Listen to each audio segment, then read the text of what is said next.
लक्ष्मी 258 आहे. लक्षवेधी क्रमांक 1 म्हणा. एक एक एक राज्यातील जिल्हा परिषद शाळांमध्ये एकूण 2650 शिक्षक आहेत. त्यापैकी केवळ 650 महिला आहेत, शिक्षक आहेत. ऑक्टोबर 2025मध्ये असे दिसून आले की महिला आरक्षण धोरण व गुणवत्तेनुसार महिला शिक्षिका करीत असणे, ऑनलाईन बदली, महिला मिळणाऱ्या लाभ यामुळे काही शाळात उपलब्ध नसणे, म्हणजे काही शाळेत एकही शिक्षिका उपलब्ध नाही. शिक्षकाचे प्रमाण फक्त 24, महिला शिक्षक प्रमाण फक्त 24.5 आहे. अशा अवस्थेत आता प्राथमिक शाळेच्या मुलींचे 6वीच्या पुढचे आणि त्याच्या आधी काही ना काही प्रश्न असतात. आधी कुठल्याही शाळेत टॉयलेट नाहीत आणि टॉयलेट महिला शिक्षक असल्यावर मुलींनी त्यांना सांगितल्यावर ते पंचायतीत जातील, टॉयलेट येतात माणूस सांगतील, साफ करून देतील. ही काही कुठल्याही शाळेत सोय नाही, चांगली टॉयलेट ब्लॉक नाहीत, अनेक त्यांच्या समस्या आहेत.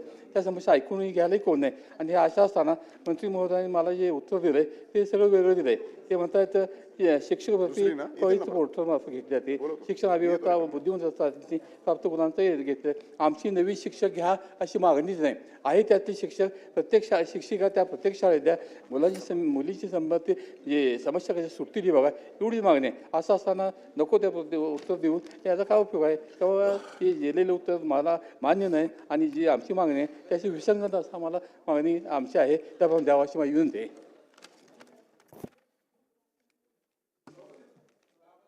सभापती महोदय, माननीय सदस्यांनी मांडलेला विषय अतिशय महत्त्वाचा आहे. त्यांचा मुद्दा असा आहे की शाळांमध्ये ज्या ठिकाणी मुलींचं प्रमाण जास्त आहे त्या ठिकाणी महिला शिक्षिकेची भरती त्या ठिकाणी असली पाहिजे. आपल्या संपूर्ण महाराष्ट्रामध्ये सदस्य आपण सर्वजण जाणतो की जी शिक्षक भरती होती ती पवित्र पोर्टलच्या माध्यमातून होत असते. याची पूर्ण अथॉरिटी जी आहे ती जिल्हा परिषदच्या सीओ कडे आपण त्या ठिकाणी दिलेली आहे. जाहिरात काढणे, त्याची बिंदू नामावली तयारी करणे आणि नंतर मग प्राधान्यानं त्या नियुक्त्या त्या ठिकाणी जिल्हा परिषद सीओच्या मार्फत करण्यात येते. परंतु शासन निर्णयानुसार आपण ज्या ह्या नियुक्त करतो किंवा बदल्या आपण त्या ठिकाणी करतो त्याच्यामध्ये आधार जो घेण्यात येतो तो दुर्धर आजाराने ग्रस्त, पती पत्नी एकत्रीकरण, उमेदवारांचा पसंतीक्रम इत्यादी घटकांना आपण त्या ठिकाणी महत्त्व देतो. त्या शासन निर्णयात कुठेही तरतूद नाही की एखाद्या ठिकाणी मुलींची संख्या जास्त आहे त्याच्यामुळे महिला शिक्षकाची नियुक्ती त्या ठिकाणी करण्यात यावी. परंतु त्या ठिकाणच्या मुलींची समस्या सोडविण्याकरता आपण वेगवेगळ्या उपाययोजना त्या ठिकाणी केलेल्या आहे. प्रामुख्याने POCSO e box, Chirag app, तक्रारपीठ इत्यादींचा त्याच्यामध्ये समावेश करण्यात आलेला आहे. परंतु आपण जो मुद्दा मांडलेला आहे की ज्या ठिकाणी महिला म्हणजे मुलींची संख्या जास्त अशा शिक्षकांमध्ये, तर निश्चितपणे याच्यावर गंभीरतेने विचार करून हा देखील घटक ॲड करून आपण त्या ठिकाणी प्राधान्याने अशा ठिकाणी महिला शिक्षकांची नियुक्ती करता येईल का याच्यावर विचार करण्यात येईल. चित्रताई.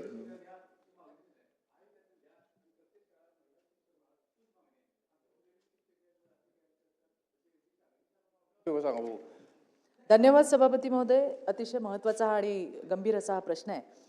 सभापती महोदय, महिला शिक्षकांच्या अभावामुळे मुलींना आरोग्यविषयक वैयक्तिक किंवा सायबर सुरक्षा संदर्भामध्ये कोणतीही विश्वासार्ह व्यक्ती किंवा समुपदेशक न मिळणं ही अतिशय गंभीर बाब आहे. माझा स्पेसिफिक प्रश्न याच्यावरती आहे. तर शाळांमध्ये महिला समुपदेशक म्हणजे काउन्सिलरची नेमणूक वा उपलब्धता सुनिश्चित करण्याबाबत शासनाची भूमिका काय आहे? त्याच्यामध्ये सभापती महोदय, आपण ज्या महिला शिक्षकांची नियुक्ती करायची आहे आणि 30% आरक्षण जे महिलांकरता शिक्षक भरतीमध्ये आहे ते पूर्णपणे 30% आरक्षणाचा आधार घेऊन आपण त्या ठिकाणी भरती केलेली आहे. दुसऱ्या वेळी आता महिला समुपदेशन करण्याकरिता जर का एखाद्या शाळेमध्ये विद्यार्थी संख्येच्या प्रमाणात जर का तिथे महिला शिक्षिका नाही आहे तर निश्चित लवकरात लवकर याच्यावरती संबंधित विभागासोबत म्हणजे आपल्या विभागासोबत चर्चा करून महिला समुपदेशक त्या विद्यालयात शिकणाऱ्या मुलींकरता कसं नियुक्ती करता येईल याच्यावर कारवाई करण्यात येईल. आजगावकर साहेब. या ठिकाणी मंत्री महोदयांनी सांगितले की पवित्र पोर्टलच्या माध्यमातून त्या ठिकाणी भरती होते. या अनुषंगानं मला विचारायचं होतं की पवित्र पोर्टलमध्ये बऱ्याचशा त्रुटी आहेत, या त्रुटी दूर केल्या तरच त्या ठिकाणी भरती होऊ शकते. त्या त्रुटी दूर झालीत काय? आणि दुसरा असा प्रश्न आहे की RT सांगते की त्या ठिकाणी स्वच्छतागृह किती असली पाहिजेत, काय असलं पाहिजे, काय सुविधा असल्या पाहिजेत. मग या अनुषंगानं त्या ठिकाणी मुलींच्यासाठीच्या स्वच्छतागृह सगळ्या शाळांच्यामध्ये उपलब्ध आहेत का? आपण जाणतो की पवित्र पोर्टलच्या माध्यमातून मागच्या अनेक वर्षापासून शालेय शिक्षणातल्या शिक्षकांची भरती त्या ठिकाणी होते. काही ठिकाणी त्रुट्या जर का आढळून आल्या तर आपण त्या त्रुट्या दूर करण्याचा देखील प्रयत्न त्या ठिकाणी करतो आहे. कुठली कार्यपद्धती आपण अवलंबली तर त्यातल्या काही ना काही त्रुट्या त्याच्यामध्ये समोर येत असतात. याच्यामध्ये देखील काही त्रुट्या असल्यास आपण त्या त्रुट्या निश्चितपणे त्या ठिकाणी दूर करू. दुसरा यांचं म्हणणं आहे की काही ठिकाणी शौचालयांची त्या ठिकाणी कमतरता आहे. आपण सर्वजण जाणतो की समग्र शिक्षा अभियानाच्या माध्यमातून मोठ्या प्रमाणावर सरकारी शाळांचं बांधकाम आपण हाती त्या ठिकाणी घेतलेलं आहे. माननीय पंतप्रधान मोदींनी अनेक शाळा घेतल्या पीएमसी शाळांच्या माध्यमातून. त्याच पद्धतीनं राज्याचे मुख्यमंत्री सन्माननीय देवेंद्र फडणवीस साहेबांनी एक उपक्रम आणला सीएमसी शाळा. या माध्यमातून देखील आपण जवळजवळ 5,000 शाळांचं बांधकाम त्या ठिकाणी करतोय. जिल्हा नियोजन समितीमध्ये मोठ्या प्रमाणात तरतूद आपण शाळा बांधकामाकरता केलेली आहे. तरी देखील स्पेसिफिक आपल्या निदर्शनात काही शाळा आल्या असतील का ह्या शाळेमध्ये तातडीची गरज आहे आणि ह्या ठिकाणी शौचालय उपलब्ध नाही आहे तर आपल्या यादीचा स्वीकार करून त्याला प्राधान्य देण्यात येईल. अभ्यंकर सर. धन्यवाद सभापती महोदय. कोठारी कमिशन आणि मुदलियार कमिशन यांनी दोन्ही कमिशनमध्ये मुलींचं प्रमाण हे लक्षणीय असलं पाहिजे, म्हणजे महिलांचं प्रमाण जास्त असलं पाहिजे अशा प्रकारच्या शिफारशी दोन्ही ठिकाणी आहेत. आपल्या राष्ट्रीय शैक्षणिक धोरणामध्ये सुद्धा महिलांच्या मार्फत बालकांचं शिक्षण व्हायला पाहिजे असंही नमूद केलेलं आहे.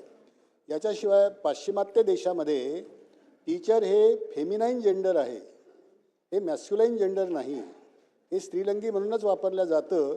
म्हणजे याचा अर्थ असा की जास्तीत जास्त महिला त्या ठिकाणी आहेत असं गृहीत धरून त्या ठिकाणी हा शब्दप्रयोग केला जातो. हे बरोबर आहे, महिलांचं प्रमाण हे जास्त असायला पाहिजे. परंतु एवढ्या मोठ्या प्रमाणामध्ये शिक्षकांच्या पदांचं खच्चीकरण नवीन येऊ घातलेला जो आपला नियम आहे ते होत असताना शिक्षकांचे पदच मोठ्या प्रमाणात कमी होत आहेत. महिलांचं त्या दृष्टीनं नक्कीच होईल. माझा प्रश्न असा आहे की RTमध्ये दिलेल्या तरतुदीप्रमाणे आपण प्रत्येक शाळेला शिक्षक देणार आहात काय आणि त्याच्यामध्ये 50% प्रमाण हे महिलांचं ठेवणार आहात काय? निश्चितच RTमध्ये दिलेल्या तरतुदीप्रमाणे आपण शिक्षकांच्या भरती त्या ठिकाणी करणार आहोत. दुसरं 50% आरक्षण आज आपला कायदा 30%चा आहे, ज्याप्रमाणे आपण भरती त्या ठिकाणी चालवतो आहे. भविष्यात तशी मागणी झाल्यास आणि आपल्या सभागृहाने पारित केल्यावर त्याच्यावर देखील विचार करण्यात येईल. काळे सर. सभापती महोदय, एकतर आमचं शिक्षण खातं घ्यायला कुणी आनंदीच नसतं आणि शिक्षण खातं दिलंय म्हणजे जसं काही शिक्षा दिली असं प्रत्येकाला वाटतं, जी तुम्हाला वाटत नाही. कारण तुम्ही पदभार घेतल्यापासून आनंदानं या खात्याचं काम करताय आणि अनेक नवीन कल्पना तुमच्या डोक्यामध्ये आहेत आणि त्या उतरवण्याचा प्रयत्न पण आपला करताय, कारण आपण सुद्धा एक शिक्षण संस्थेचे प्रमुख आहात. सभापती महोदय, खरं म्हणजे आमचे सहकारी अरुण लाड साहेबाला काय म्हणायचं होतं की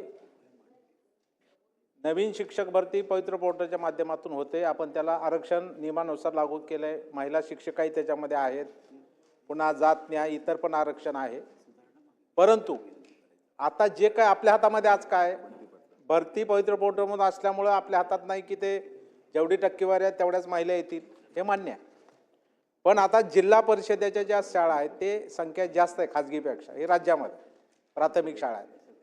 त्याच्यामध्ये जेव्हा आपण किमान बदली होते, दरवर्षी आपण बदली करतो, तर बदली करताना तरी किमान हे बघितलं पाहिजे की त्या शाळेमध्ये किमान 2 तरी महिला शिक्षक आहेत का नाही. म्हणजे जेणेकरून आता मुली तर सगळीकडेच आहेत, आपल्याकडे कन्या शाळा सुद्धा आहेत आणि आपण बघतोय की आता वाड्या तांड्यावरती सुद्धा आपल्याला माहिती आहे मंत्री महोदय की मुलांपेक्षा जास्त संख्या मुलीची शिक्षण घेताना दिसते, नव्हे तर ते आहे सुद्धा. त्याच्यामुळं त्यांच्या ज्या काही समस्या आहेत त्या समस्या महिला शिक्षक असल्यावर त्या अधिक पद्धतीनं पोचू शकते आणि त्यातून मार्ग निघू शकतो. या दृष्टिकोनातून त्यांना हे म्हणायचं होतं की आपल्याला हा बदल करता येईल का. बदल म्हणजे बदली करताना किमान त्या शाळेवरती किमान 2 तरी महिला शिक्षिका असाव्यात. अशा पद्धतीनं बदलीच्या माध्यमातून आपण रचना एक त्या खात्याचे प्रमुख म्हणून करू शकतो. तेव्हा आता तरी शैक्षणिक वर्ष आता अर्ध्यावरती आलंय, अर्ध्याच्या पुढे आपण गेलोय.